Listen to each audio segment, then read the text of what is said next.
Brand imagery or brand storytelling? Brand storytelling. It always starts with the story. Always the starts. Imagery comes later. Yeah.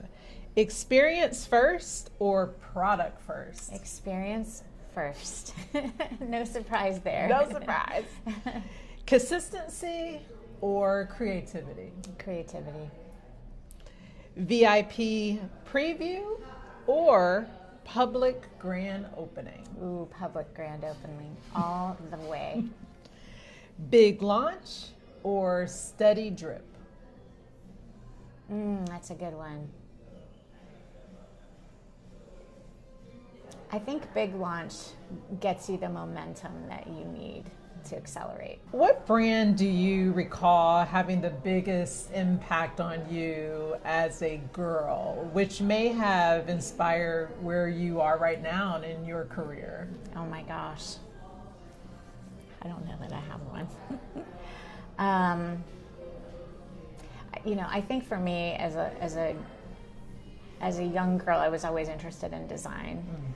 So anything that was creative, even at a young age when you don't really know that it is design, but always wanting to sort of look at something from different perspectives, problem solve, using creativity to solve for that. And then I think over the years, I became more interested in brand, but it's really, at its core, it's really about strategy. And I can get just as excited about a 54-year-old vitamin and supplement brand as I can for, some of the luxury brands or the streetwear brands or the really, more trendy or exciting brands. For me, it's really about solving a strategic problem or taking advantage of a strategic opportunity. And that's what really drives me. And so something like TENSPACE is unique and innovative that addresses a desire and a need in the market and something that aligns with a solution that will amplify the brands that we work with.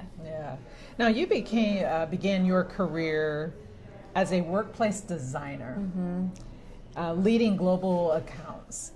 You earned an MBA and eventually created not one, but two incredible companies. Can you please share with our followers what gave you the confidence to take that risky leap into entrepreneurship? Yeah, I think as I reflected on my career, and I didn't really necessarily go out into the world and self-identify as an entrepreneur, but as I reflect on my career and I think about the different roles that I had with the companies that I had, what I noticed was that I leaned into unique value propositions and coming up with new and innovative ideas. So I was always sort of behaving as an entrepreneur. And I was fortunate enough to work for companies that recognized that strength that I had. We didn't call it entrepreneurship, but they were open to hearing those ideas and allowed me the latitude and the freedom to build those out and create something new within the companies that I was working for. And so it satisfied that entrepreneurial mindset and desire that I had until it didn't anymore, right? And so once it sort of got to that point where I felt like I really, in order for my ideas to really take flight, that I would need to be able to control all of the decisions around those ideas, that's what really forced me to lean in and take the risk to jump out and do something on my own. I'm really curious as to how you're going to answer this question, because I believe at this point you deserve to be inducted in the Brand Hall of Fame. Oh my gosh.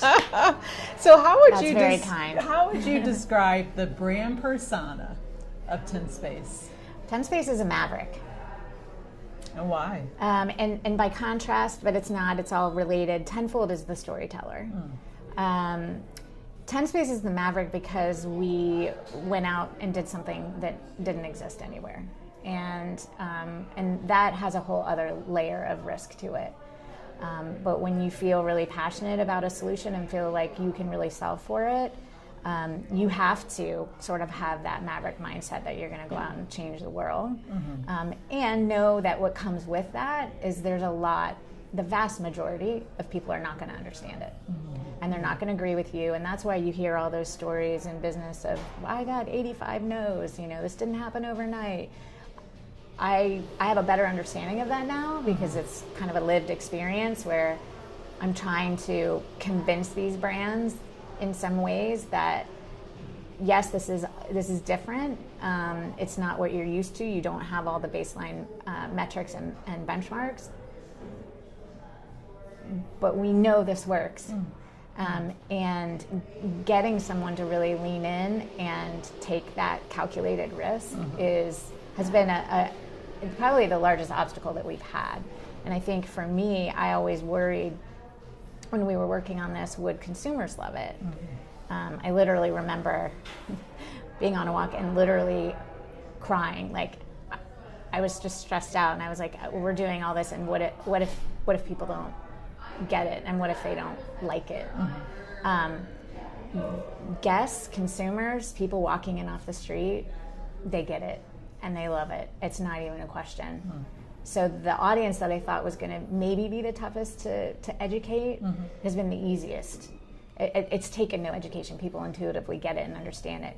It's the brands that and people in retail who think like a traditional merchant that have really struggled to understand it. So my challenge has been to find other Mavericks, other visionary leaders of these brands that are like, oh my gosh, that's an amazing concept. I get it. Let's do it. And so when you're in early stage, it really takes someone that's willing to lean in and not have those benchmarks captured. We're now at a point where we're going to be able to have some of those metrics. We have 10 case studies that we can refer to. Talking more specifically about those visionaries, the ideal client for this type of experience, is it important to have that connection, that chemistry with the ideal client, or do you give it time to develop, especially if they're having a difficult time understanding how to make this fit? Yeah, I mean, often we don't have the time to build that trust and that relationship. So because retail moves fast, and so many of our brand activations that we featured, from the time we got go and signed the contract, we literally have done a lot of these in 2 months, which is mind-blowing. Yeah. I mean, from signature to strategy, design, fabrication, installation, inventory, Amazing. And training, and open the doors. We're ready, to be open to the public. So not only does it have to be a visionary leader, but it has to be someone who we can earn trust with very quickly and is willing to kind of hand us the baby and trust that we are experts in what we're doing and that we're going to honor their brand. And when we hear our clients say, you didn't just, feature our brand, you became our brand. Like, that is the ultimate compliment, and it's what we have heard from our clients with the work that we've done. But the people we've worked with are extraordinary. I'm going to ask some questions about the strategic growth of your company, because we do have a lot of followers that might be in corporate America and considering this, or maybe they want to take the leap to start their own thing. I mean, your companies have received national recognition, they've grown strategically, there's sustainable business models, even if you didn't think that at first, but they have certainly become that. What do you think has been the most effective driver of your growth over time? Because it's certainly one thing to create a brand that's exciting and beautiful to interact with, but it's another thing to create something that's scalable and profitable. Yeah. I mean, I think the way I created both Tenfold and TENSPACE from the very beginning is that we were going to be blazing our own trails and doing something different than anyone else. We're not interested in being a fast follower, and we're not interested in being a Me Too. And there's plenty of agencies and companies out there. For us, it's always a focus on how do we continue to differentiate, either in our methodology, our approach, our deliverables, how we think. We want to be the thought partner at the table that is doing things differently, because we know that there's a lot of competitive parity out there, not just for ourselves, but for the clients and the brands that we're working with. And so we want to help them be distinctive and differentiated. So for us, it's really about articulating their differentiation and then amplifying their differentiation so that they can win, so that they can grow and scale and win. And as our clients grow and scale, so do we. Absolutely. So what channels or strategies have been most effective in getting buy-in or just growing your client base, especially beyond the Columbus, Ohio community? Yeah.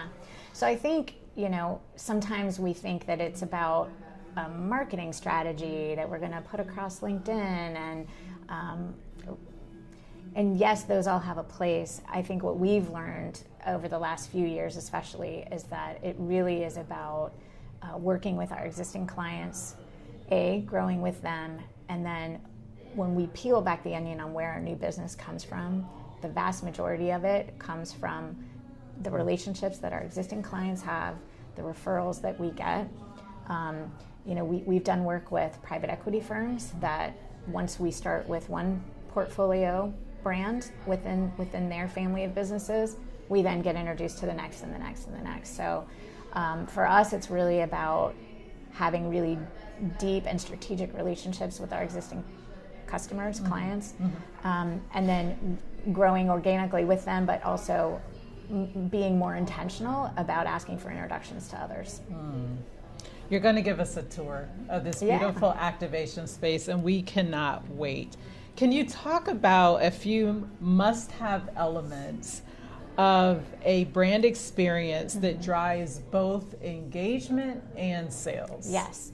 So the sales piece, just to start with that, our concept really depends on and embraces the philosophy that if we create an amazing experience, it will convert to a sale. And we have proven that out to be true. And so it's experience first, the conversion or the sale really becomes almost a souvenir of the experience. So it's a very different way of looking at retail. As far as what we see as being really important components of a successful experiential activation, first of all, you have to have an experiential hook, something that is going to pique the curiosity of someone who's literally walking down the street. So much so that they'll be compelled to want to walk over the threshold of the door. That's your first obstacle, is how do I get someone to go from the sidewalk or the street over the threshold of the door and come in to have an experience. So for us, that's usually a really highly featured design moment that's incredibly beautiful, visually stunning. It's on brand, it tells a story, it has all of the layers to it, but it's that first sort of, wow, what is that? I need to learn more. I'm gonna be curious about that. Our tagline at TENSPACE is "Come Curious, Leave Inspired." So it can be for any brand, any category, and for any consumer. So that experiential hook is really important. We have a journey, and that journey is somewhat prescribed. However, it's also designed that people can go on whatever self-directed journey they want once they come in the space. But it's really important that there are discoverable moments and there are layers to the experience, because every person that walks through the door is going to be inspired by different things. It could be just a small, message or phrase that's on the floor, or it could be, big, beautiful trees that are enveloping you in the space. So everyone will find their piece to the experience that connects with them and touches them in some way. So that's really important. One thing we found that has been important in our experiences is having a philanthropic layer to what we're doing. So that could be through an event, a specific event, or it could be something that's baked into the everyday open to the public experience. Those are some examples. I think having the opportunity to personalize something, kind of put your fingerprint on the experience has been important. Having the opportunity to have a voice. People really want to have a voice.